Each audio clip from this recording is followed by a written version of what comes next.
Thanks, everybody. I'll try to get through this because Lisa's up next, and I'm really actually excited, and I'm glad I'm going before her because she's going to blow your doors off. I changed this whole deck last night at about 1 in the morning, only because I thought I was at like around 4 o'clock, and you guys, I'm lucky 7 here, but kind of wanted to maybe punch it up a little bit. Anybody get the, there's a lot of really kind of crazy little symbolism in a lot of these slides. Getting high on life, anybody get that one? No? Anyway, I like the idea of user, so I decided to completely reframe this, and we're going to talk about journey maps in the context. How many people here smoke pot? All right, at least somebody admits to it. If we were in Colorado, it would be much different. Because we're going to call this getting high on journey mapping, with the idea of, I know that some of you are familiar with journey mapping, some of you might not be, but I wanted to make this a little bit more sort of some 101, but also just for those that are doing it, a little bit more of the context around what it means.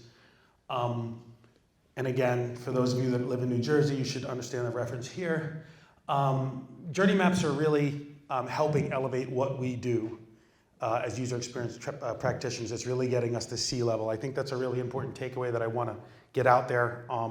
I'd also put out there, as I often say, unless you have executive support for this, chances are it's not going to be that effective. It's really important, especially if you're doing a journey mapping exercise, that you have as senior a level in the organization on your side. The other is just to recognize that journey mapping is still relatively new. Forrester talks about it a lot. There's some great people in the field. Chris Risden at Adaptive Path, Megan Grocki, who's at NASDAQ now. They do some really great work in this field. They're pioneering it, but we're still not done, and there's plenty of stuff we can do to really even make them better. I'll touch on that a little bit at the end. So this is a quote that I often like to just show, especially with clients, but it's the idea of the importance of understanding experience. Basically, unless you really understand the ecosystem in which a customer or an employee, for that matter, is interacting, you really don't understand what's going on with them. So this is a great quote. It comes from Forrester. I use it a lot. Again, I just want to stress here that I know I'm preaching to the choir. So, a lot of this, again, I know it doesn't come as a surprise to you, but I just want to make sure that, as we get through this, I'm going to go to the basics again of journey mapping now, and then we're going to jump into some of my thoughts on what's necessary to make them even better. So this is going to last about 20 minutes, 30 minutes. So this first part is, you'll see this is the original slides, and they're going to look a lot different than the subsequent slides about avoiding bad trips and tips for taking good trips. How many people here have dropped acid at all? All right, say thank you. Somebody's. Because I tried to hit a lot of different references in here. This is another great, powerful slide. Again, I certainly can't take credit for it. This is a Forrester thing. Kerry Bodine and Harley Manning came out with a book called Outside In, which is required reading. I think it's a great book that explains, but it's the idea that business starts with experience and not with systems. This conversation alone, this slide alone, is really effective, and it really gets to the heart of how you change business via using journey mapping. So what is journey mapping? And again, just actually by show of hands, how many people here don't know what journey mapping is? Okay, great. All right, so there's a couple here. So, and that stands to reason because, again, it's a relatively new area, but it's the idea of creating a map, as it were, of what that journey is, what it's like for someone to experience doing business with your brand. Everything from, and it's a time-based thing, so everything from when I need to know I need to buy a car, to the process of searching for it, to selecting a particular brand of car, to buying it, to servicing it, that whole experience, really understanding it and plotting it and mapping it out. What it does is answer some pretty significant questions like, what are the key steps? And again, it's very easy for us. We all think about that car. On the way home, your car breaks down. What is that experience like? Think about it. First thing you have to do is, God, I need a new car. What am I thinking? Do I have the money for it? Should I rent? Should I lease? There's a lot of thoughts and emotions things that you see and that you hear that go on at every stage of that journey that is beyond the process, that is beyond what businesses typically look at as doing business with you. There's a lot of emotion to that. So these types of questions are answered when you do a journey map. There are plenty of, this is not a PowerPoint friendly, presentation friendly slide, but generally speaking, what a journey map is you do some basic collection design. You want to make sure you understand what we already know about people, what we already know about the organization. We want to get some, if there's personas that already exist, there's existing research on a particular product, whatever that is, we want to collect all of that. Then we want to go out and do some qualitative research ourselves. And then once we get that, we can start to formulate the map again without draining the slide here. It's a fairly consistent research effort that you would do in most type of UCD projects, user-centered design projects, I should say. Some of the key ingredients to a journey map are personas. I presume most of you are familiar with personas, right? It's that archetype of a person that really captures the behavior, obviously the psycho, the techno, the graphics of these people, age, etc. And knowing that, also a timeline. So when we think about, again, I'm going to use car buying because it's an easy one for all of us to sort of get in character for, but what is that timeline? If we're talking about, again, from understanding I need to buy a car to when I buy it and servicing it, that's a timeline that you can actually put parameters around. So we want to make sure that it's time-based. We want to capture those highs and lows and the peaks and valleys of the emotions. What are people actually thinking and feeling? And you'll actually call them out as line items on a journey map. The touch points versus channels, right? Touch points are what they're doing. Channels are where they're doing it, right? So if I am paying a bill, if I'm paying a bill on the phone, if I'm paying it on the website, if I'm mailing it in, those are all different channels, but the touch point is paying a bill. There's some nice to haves here. This actually comes out of a UX mastery course that I actually pulled this off. It's a great video that Megan Grocki does on UX mastery, so you might want to put that down. I got the link there. But this is how they list it out. I would actually add a couple of things to here, but I think that the moments of truth and the supporting characters are also two big things. Moments of truth are, what is that thing that's going to get you to buy or that's going to make you walk out the door? Those really positive and negative big moments when you think about any kind of experience. And then supporting characters, so who's involved in the process? Lisa and I did some work many years ago on a particular vaccine for HPV, right? Where there was a lot of controversy. One of the big things, one of the big players in that we found out was members of the clergy, for those that were religious, right? They actually played a role in whether somebody would get a vaccination or not. So really understanding those preferable players can be important as well. So I just picked, and we'll see a couple of other examples, but this is an example of a journey map. It's not that easy to read from where you are. So this is the kind of the doing. This is where you're going to see things like the channel. Starts with the stage. So I'm interested in researching something, and then I'm going to maybe get educated and buy it. I'm going to install it and learn it, and then as I become a customer, then that becomes a different thing. So this is how this particular process works.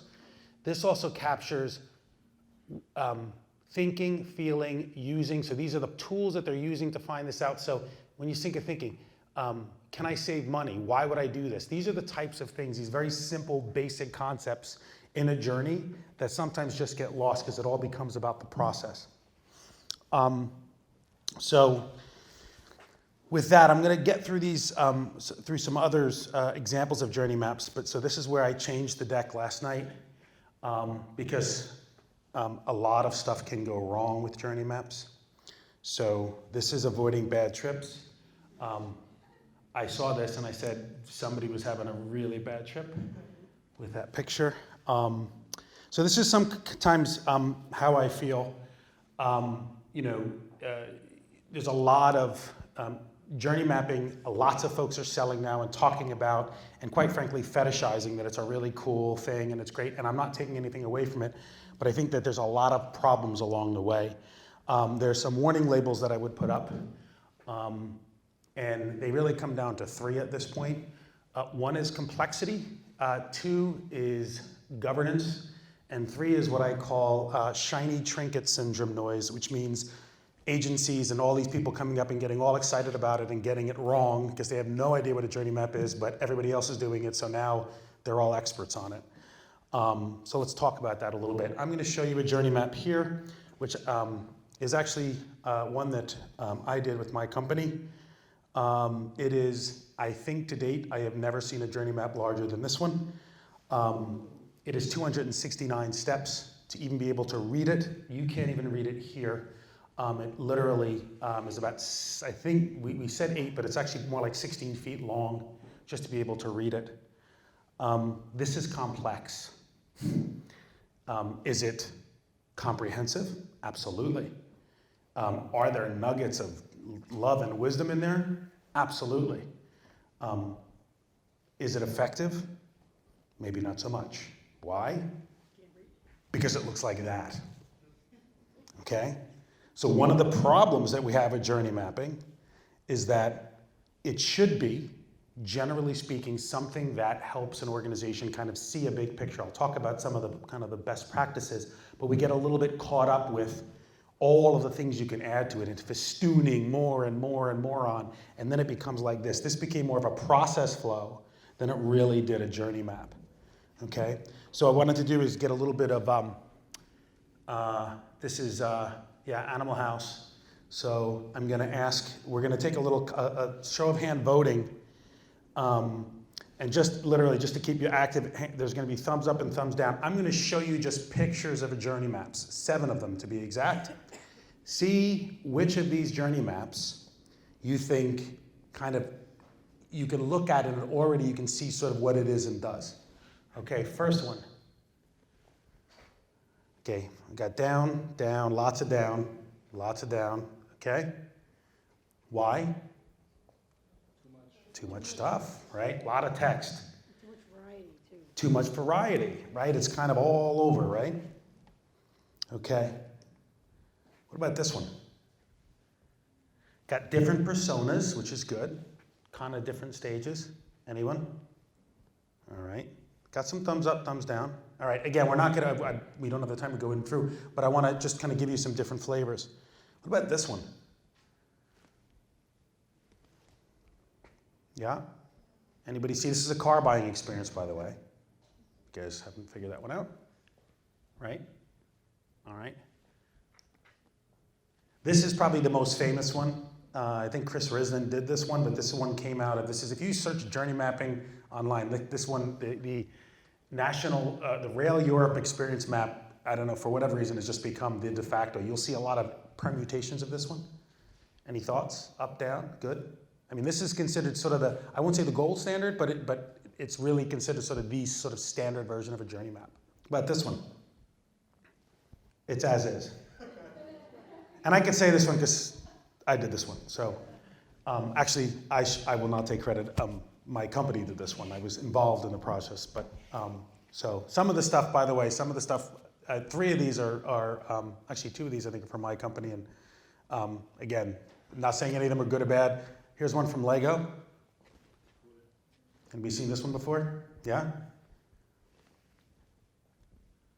It's actually, believe it or not, it's from Lego, but it's about designing an experience for a flight. Right? Lastly, health insurance purchase journey map. Up, down. Does it make sense? What's really interesting, and this is the first time I've kind of done this, and so we're actually going to be taking this to some version of this, probably not the one with everybody getting high, to the Rutgers course, but one of the things that's really interesting is looking at you, looking at this, because you look like half of the executives that we present these things to, which is them going, what the? So hold on, huh? What? See, this is the problem, right? The complexity. So a lot of times, and again, this is because I did this really late at night, and this, I sort of feel a little bit like Beaker, and having done a lot of journey mapping exercises, I can tell you that more often than not, they're not as nearly as successful as originally intended. And so it's usually you get right after you're done, they've been kind of with you and they think it's like the sexiest thing and it's great and it's going to change their whole world. And about 6 months later, you get an email from them like, where did you actually put that? I swear to God, it's like, I have this map somewhere, and it just dies. There's a couple of reasons for that. I think the big piece here that I just want to call out, and I think Claire called it out as well, is governance. And this again goes back to the executives. If you don't have the people that are making those decisions involved in this process, and again, it'd be great to say you can walk into a CEO's office any day and kind of grab them. We know we can't do that, but unless and until you get that to happen, a lot of times they'll bring this up and it gets caught somewhere in the process and it sort of ends. So that's a big problem. And then finally, I want to talk about shiny trinket syndrome. There's the URL. I think somebody made a reference to Harvard Business Review, but check this out, okay? That's the quote, and here's their version of a journey map. Can someone tell me what's wrong with this journey map? Doesn't say much except for their workflow. That's true. It doesn't tell you like the empathy. That's true, absolutely, that's true, but there's a fundamental problem with this. There you go. There you go. Think about, everybody knows what it's like to take a trip. Well, when you walk into departure, the first thing you're thinking about is not where's my flight, but what can you upsell me? I'm sure there's something, I'm sure I can upgrade to something. There's probably a seat or another bag of peanuts that I can buy. This is completely based around what a business wants. This is not a journey map. You will be surprised, or maybe not, at how quickly, when you try to put together a process that's customer-centric, that they try to turn that into, oh great, we can now segment and bifurcate each part where we want to try to sell something more, which is absolutely the part of business. But again, if you're not focusing, if you truly aren't inherently focusing on the users, you're going to set yourself up for something like this. So, and that's actually I just think the Stilbert quote captures it quite well. Yeah, and that's, so. All right, so we're going to go into tips for good trips. So this is going to get kind of trippy. And I'm the 7th speaker, and it's 4:20. So I got 7 baked dwarves to take me through 7 critical success factors for journey maps, and it's 4:24, and I'll get through them, so we'll be in perfect timing here. First is, and again, apologies, but this is all very drug themed. You want to establish goals and outcomes, so I was like looking for money and drugs. So you can try to imagine what I searched on Google Images last night. But anyway, that's a very appealing table. It's a lot of money. Anyway, so you really want to make sure going into this, it's really key, and sometimes people take it for granted, but you really want to understand what are the goals and outcomes. Are you trying to increase sales? Are you trying to reduce bottom line spend? A lot of times there's some very simple basic rules, but the more that you have those rules and those outcomes and those business goals from the start, the more successful your journey mapping exercise is going to be, because A, executives love numbers, right? And B, once you've actually had that thing crafted and people have any issues, you can always point them back to, okay, I know you wanted to go left, I wanted to go right, but how much of this is supporting our business goals? So really making sure you have those established from the get-go is important. The other thing, again, as I mentioned, is sort of do not limit the mapping to actions, right? You want to make sure, especially nowadays, right? I mean, it's not as linear, the process, as we had. We have so many different channels, so many different touch points. You know, there are elements of an experience that exist far outside anything your company can ever provide. Social media, word of mouth. There's so much that, you know, you want to make sure that you have a good understanding of everything outside of person walks in, you know, clicks on a thing, does this. The actions are certainly an important piece, but you have to get broader outside of that. You got to think about all what's going on inside the brain, which is again why I'm not sure exactly which drug this is doing, but yeah, that's the the dopamine factor. You want to represent the customer's perspective. I think the slide that I showed earlier, again, is just a great example of that. Is it's not what your company wants you to do when you do business with them. It's what you're actually doing, and not losing sight, making sure that as you go throughout here and in conversations and in workshopping, when you're getting up and putting out this map, that you really are making sure that at every point it's speaking with the customer's voice. Treat it as a research project. I think one of the really important things is that the more structure and the more evidence you can put around this, the better. One of the journey maps that I showed you earlier, we relied on 34 pieces of research that actually came in to inform it. So both huge longitudinal industry-based surveys, as well as specific research conducted by IDEO and a bunch of other companies that we were able to leverage. And when we showed the journey map, we were able to back that up and say, again, this isn't just an opinion of a bunch of smart people in the room. This is evidence-based. Combine qualitative and quantitative. Again, this took a lot longer to find pot scales, weed scales I looked at. But anyway, it's the idea of also you want to make sure that depending on which metrics your company looks at, whether they do or not, you want to be able to leverage quantitative as well. Certain companies are very slavish to a net promoter score.